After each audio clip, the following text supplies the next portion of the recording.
Bon, alors donc la 22e bourse Saint-Pierre-en-Port minéraux fossiles se passe très bien pour l'instant. Hein. On a pas mal d'exposants et surtout beaucoup de visiteurs pour l'instant. À savoir qu'on a eu beaucoup de contacts de Belges venant de Belgique, Hollandais, étrangers en général. Soit ils sont au camping de Saint-Pierre, soit directement de chez eux dans leur pays. Au niveau exposants, on a 18 exposants qui font le tour un petit peu. On peut y voir un petit peu les pierres de tout du monde entier, des pierres et fossiles bien entendu, de Madagascar et entre autres. On a pas mal d'exposants de Saint-Pierre et des environs. Alors on va faire un petit tour au niveau des stands pour pouvoir vous expliquer un petit peu ce qui a été vu. Déjà vous avez la caissière. Alors c'est la sœur de la présidente. Fécampoise en personne. Alors elle nous fait l'honneur en personne, la sœur de la présidente en personne, qui nous vient de Fécamp. Et alors l'avantage avec elle, c'est qu'elle compte 2 fois l'entrée pour la même personne. Allez, on continue.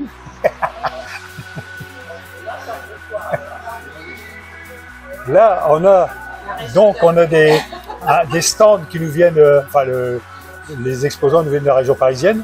La dame qui mange ses frites en cachette derrière ou sa bière, ou qui pack sa bière.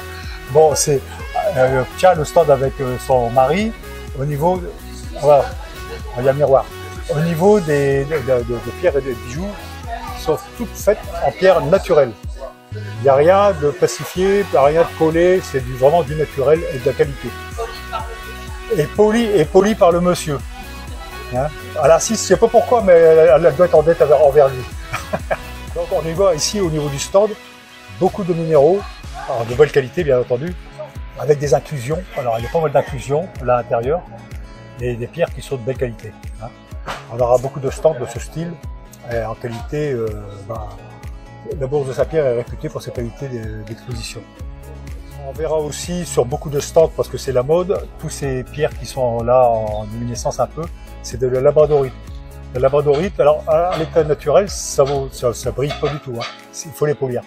Et l'avantage, c'est qu'il y a des gens qui aiment bien la particularité, enfin les pierres qui soignent, adorent ces pierres-là parce qu'ils ont un magnétisme.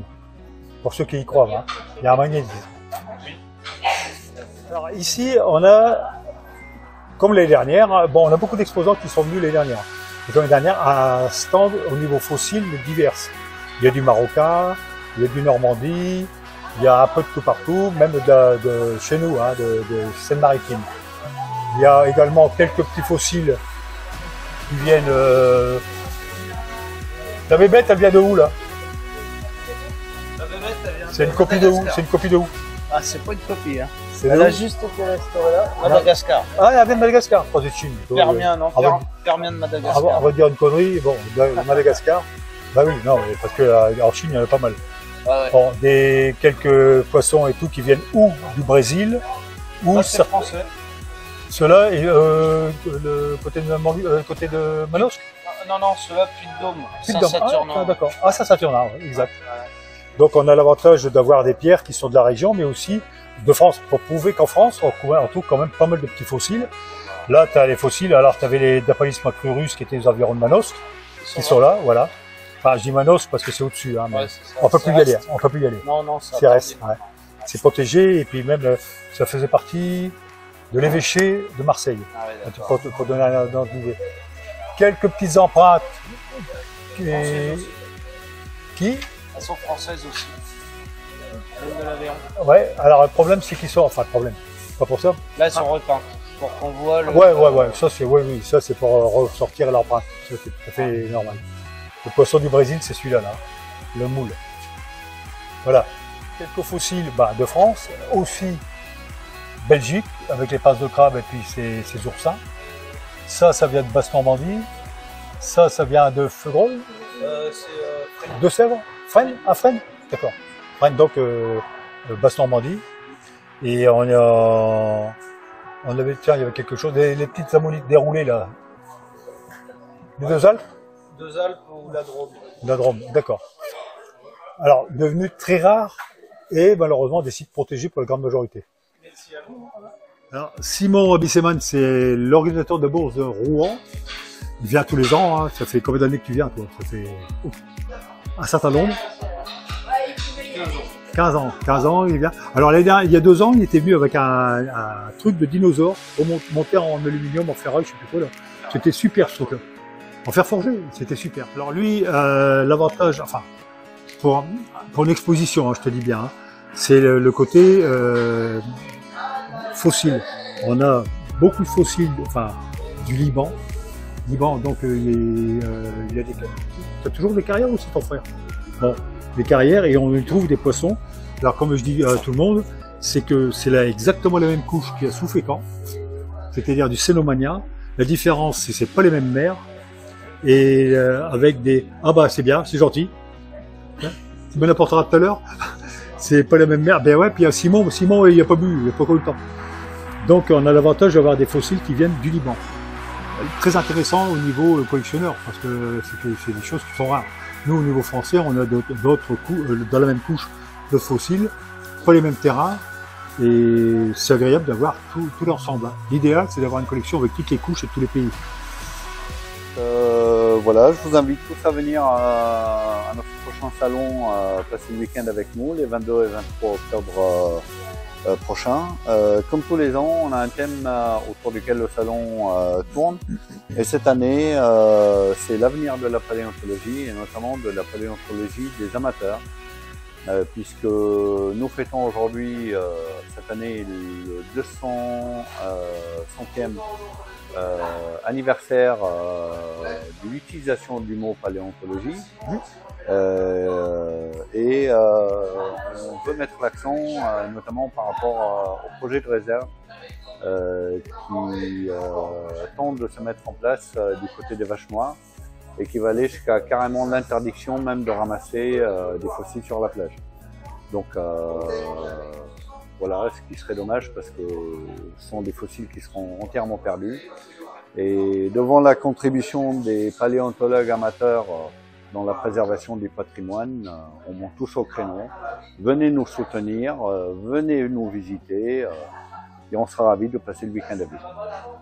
Un petit indicatif, les vaches-toires, bon, c'est côté de Villers-sur-Mer, hein, c'est à la Basse-Normandie. Et ce qu'il vient de dire Simon là-dessus, c'est que c'est surtout pour les amateurs. C'est-à-dire l'avantage, les avantages qu'on avait nous lors de ma génération, on pouvait accéder partout. On avait les carrières, on avait les travaux routiers, il n'y a jamais personne qui nous bloquait, on avait les autorisations d'aller. Aujourd'hui, de plus en plus, les interdictions sont mises. Alors, c'est au détriment des amateurs, c'est-à-dire des gens comme nous qui collectionnent pour leur propre plaisir. C'est au détriment des gens qui veulent connaître, qui connaissent pas les pierres et tout, et qui se mettent au fil du temps dans des collections parce qu'ils aiment bien. Ça permet d'aller dans des livres, d'aller chercher, d'aller fouiller au niveau écriture, au niveau littéraire, mais aussi sur terrain. Elles sont là, madame. Voilà. Mon ami Christian Montabonne. Alors je dis mon ami parce que il est de la même région, il a le même prénom, il est sympa comme moi, pareil. Et il a surtout une très belle collection de pierres. Alors, quand je dis très belle, c'est en qualité, en minéraux, en rareté de pierres, mais surtout en qualité. Au fil des années, on a parcouru l'Angleterre à de nombreuses reprises. On a réussi à trouver des pièces qui sont assez peu courantes, très fluorescentes, et qui proviennent de gisements pour lesquels il est extrêmement difficile d'aller descendre.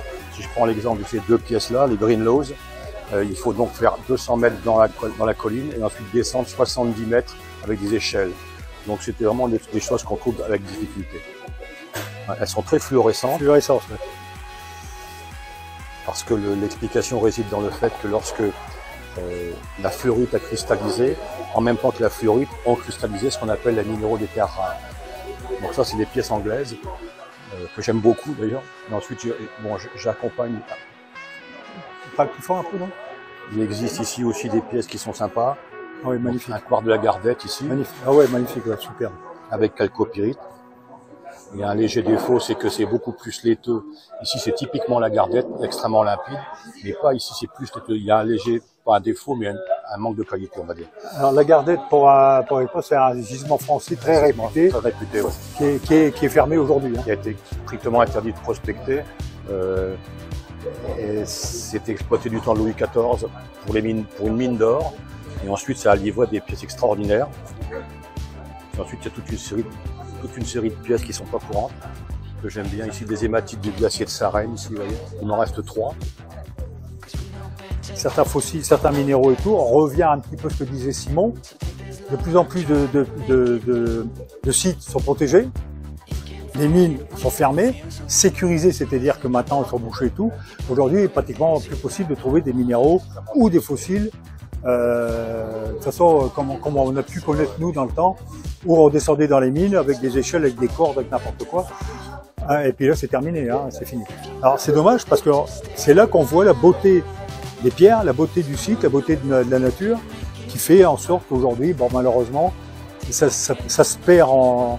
Pour changer encore à Christian, si tu veux, il y avait un nid, il était de là-bas, donc il n'avait pas de chance. Voilà. Là, ici, on est sur beaucoup de fossiles du Boulonnais, un peu partout, en réalité, mais du Boulonnais. Ça vient pas de Boulogne, ça vient de Lyon, de Carrière, de Belmont. Mais pas mal alors, l'avantage du Boulonnais, c'est qu'il y a beaucoup de fossiles sur les plages. On peut accéder à marée basse et trouver des fossiles de toutes sortes. Hein. Bon, il faut y aller assez souvent en réalité. Donc ici, c'est Madagascar. Alors, Madagascar, l'avantage, c'est un site très riche en minéraux. Il y a de tout, pratiquement de tout. Notamment ces pierres-là, la célestite. Alors, célestine. Ces pierres-là, c'est en grande majorité de Madagascar. On en trouve un petit peu partout, mais sur toutes ces qualités, toute la grosseur-là, pratiquement qu'à Madagascar. Bon, ça, c'est des compositions de chez eux. Il faut savoir qu'à Madagascar, ils sont obligés de sortir les pierres travaillées. Très rare de les sortir en état naturel. Ils sont obligés de les sortir travaillées pour apporter du travail en grande majorité aux gens parce que c'est la misère. Et le problème, c'est de trouver de l'emploi pour tout le monde. Par conséquent, le gouvernement a mis la main dessus en obligeant les gens pour vendre dans des pays comme l'Europe qui faire vendre de ces pierres, les vendre de telle manière à créer beaucoup d'emplois. Chose très louable, à mon avis. Voilà. Des quartz de chez eux, il y a tout. Hein. En pierre, c'est pas la peine de chercher ailleurs qu'en Madagascar, il y a tout. Tout ce qu'on veut. Alors, comme je disais, beaucoup de pierres travaillées. Malheureusement, alors je dis malheureusement pour un collectionneur, parce que nous, ces trucs-là, ça ne nous intéresse pas. C'est malheureusement, mais ça intéresse des gens qui font de la lithothérapie, des gens qui cherchent des pierres juste pour la beauté, comme ça, simplement. Donc la dame, elle vient du Havre, et ici, bon, outre les minéraux et pierres traditionnelles, comme je dirais, elle fait de la micro. La micro, c'est l'avantage, c'est d'avoir des minéraux, toutes sortes de minéraux dans les petites boîtes, qui sont facilement rangeables pour les personnes qui n'ont pas de place. Et surtout, lorsqu'on a une bino comme celle-ci, on peut regarder là-dedans et on a vraiment les pierres les plus pures qu'on peut avoir. C'est-à-dire les cristaux les plus purs, on les trouvera dans ce genre de collection. Bon, c'est vrai qu'à l'œil nu, ça paye pas de mine, mais lorsqu'on regarde au niveau de la bino, c'est autre chose, quoi. Et là, on a vraiment la pureté des pierres.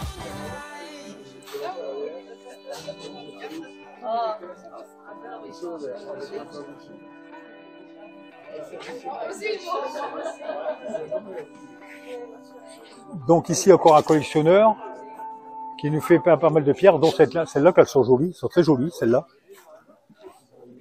Les grenats.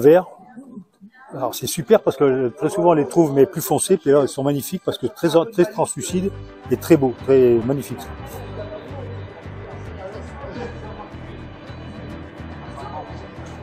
Ça fait combien d'années que tu viens, toi?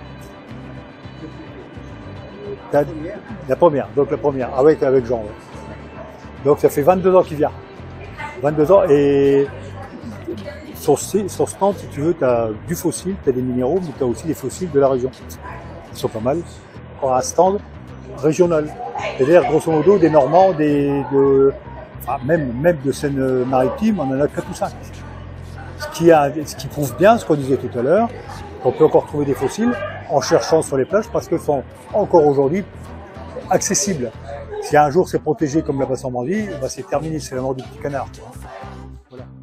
Donc, des nouveaux exposants qui remplacent un Laurent. Laurent, c'était le gars qui était à l'entrée au départ, et dont le frère de Noël, et qui nous viennent de Madagascar. Alors là, on trouve les baies célestines, comme je disais tout à l'heure, à l'état naturel, ce qui est bien, ce qui est très bien, quelques petits géodes, ne sont pas de Madagascar, celles-là. Les jaunes. Ah, Blanc. ça, c'est ma question. Ah ouais, ouais, ouais. Oui, laissez les vitres. Ah oui, oui, vous avez dit, pas de Madagascar. Des fluorines, belles fluorines.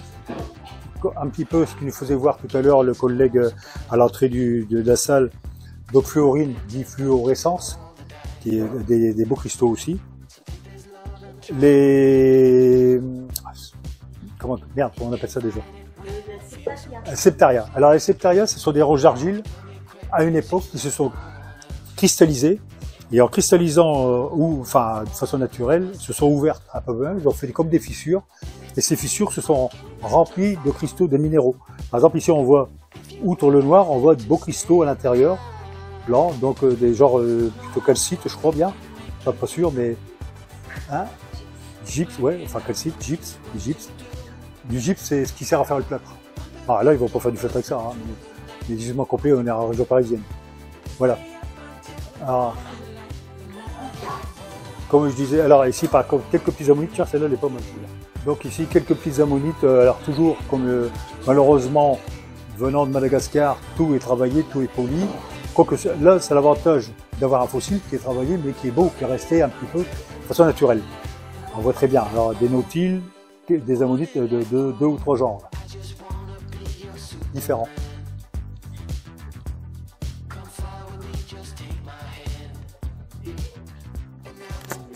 Malheureusement, un exposant nous a lâché ce matin à 9h du matin, donc il a fallu faire une petite exposition à l'arrache.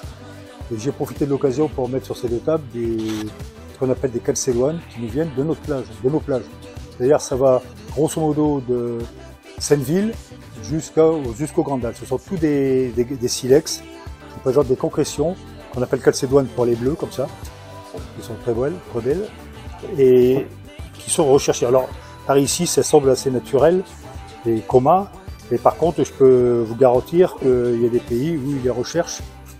Et comme dans le Tarn, par exemple, j'ai fait des échanges avec des gars du Tarn, sans aucun problème.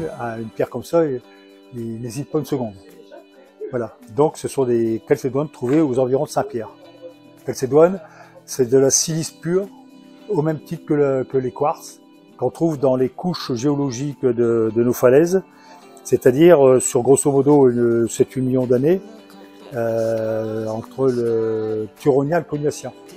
Des couches de galets qu'on voit au niveau des falaises, qui sont inscrites dans la craie de façon assez régulière, permettent de trouver dans ces bancs de silex ces galets qui, sur la mer, une fois rejetés sur la mer, sont roulés. Et il suffit de regarder, peser, sous-peser, ou jeter un œil. Enfin bref, on les récupère comme ça sur la plage, à coup de masse, et on les trouve dans cet état-là.